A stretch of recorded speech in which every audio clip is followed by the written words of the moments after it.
All right. Well, I mean, yeah. If I can have a bathroom break and a cigar break, Sure. I'll just go ahead and tell you, like, whatever. Do the rest happens. of the story. Yeah. All right. Yep. We'll do that. And then beyond that, like I say, anything prior to the Curriers we can talk about, but probably not till find out what happens with this stuff. No, that's fair. I'm going to pause. Yeah, I'm not I think this is going to help us chill Vermont and keep them on board with All right. the main plan. Well, I'm counting on it. Yep. So we pretty much went through, I think what happened at the house, Right. and then getting the car, and then to the house on Route 15. Got out to the house, parked back behind the house there, and she was in the front seat, and I thought I had her pretty secured. Like I say, at that point I thought I wasn't really that worried about it. I think I even had the seatbelt cable tied together so that she couldn't just pop the buckle and get out.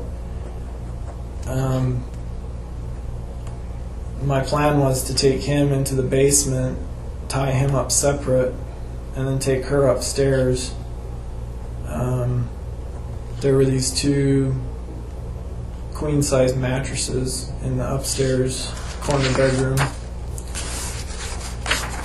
And that's where I planned to take her, and then him I was going to leave downstairs for a while. But anyway, I took him down through the outside basement access. There were those 2 big steel doors into the basement, and I walked him down there, found there was like an old stool, and cable tied his hands down to the stool so he couldn't stand up, and then I had the stool backed up against the wall, and thought I had it pretty well secured. And well, I mean, it must have taken me longer than I thought, because I came out of the basement and she was standing right there by the door. She had got out of the car, or she was in the process of, like, she just had thongs on her feet, and she had somehow broke the cable ties on her hands and on her feet and got out of the car.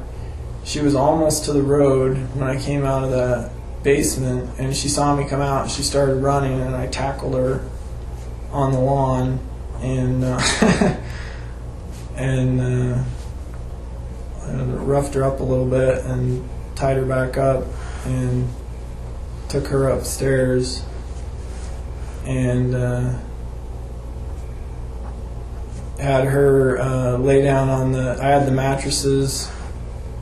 I think I had already had them set up from the day before when I had the house. I had them thrown down in the middle of the room upstairs.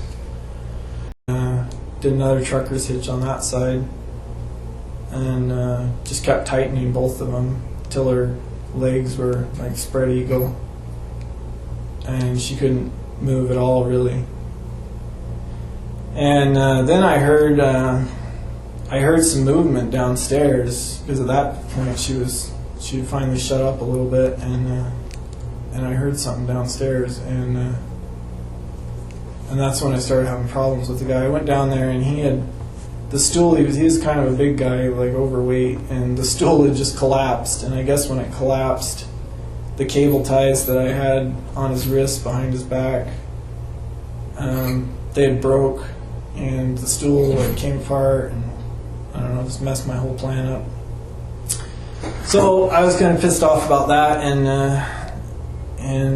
I was like yelling at him, like, why are you trying to get away? You're just making it worse. And at that point he was still like trying to talk me out of it. He was like, just let us go. I know you're in too deep, but we haven't really seen you. You can still walk away. And I just kind of laughed at him. I was like, I don't know if I actually said anything, but in my head I was like, you don't even know how much planning I put into this, and just walk away. And but he wouldn't. I mean, at that point, like I say, he had just reached a point where he wasn't going to cooperate no matter what. And I didn't have the Ruger 1022 on me. I had it. It was upstairs in the backpack. I had my 40 cal and I had a knife, and I didn't want to use the knife on him because I'm like, I make a big mess. And so I think I just kind of grabbed him by the neck and pushed him up against one of the posts and put the knife to him, and he still, like, he had his hands out, but he still wasn't doing what I said. And then I started getting pissed, and I just told him, I was like, I have a gun upstairs, and you know, if you want to do this the hard way or do it the easy way, it's up to you.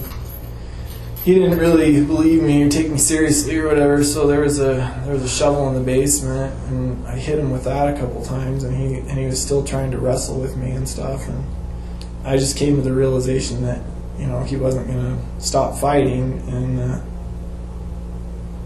so I knew I was either going to have to knock him out or just kill him. But by then I already had her all set up upstairs, and it was, you know, it's like, it was annoying me that I was having to deal with him, and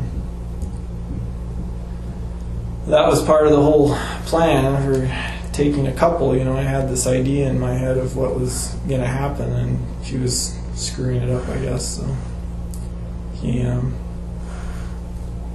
so once I realized he wasn't going to let me tie him back up again, I just kind of gave up on that part of the plan. I was like, oh, I'm just going to kill him, I guess. So.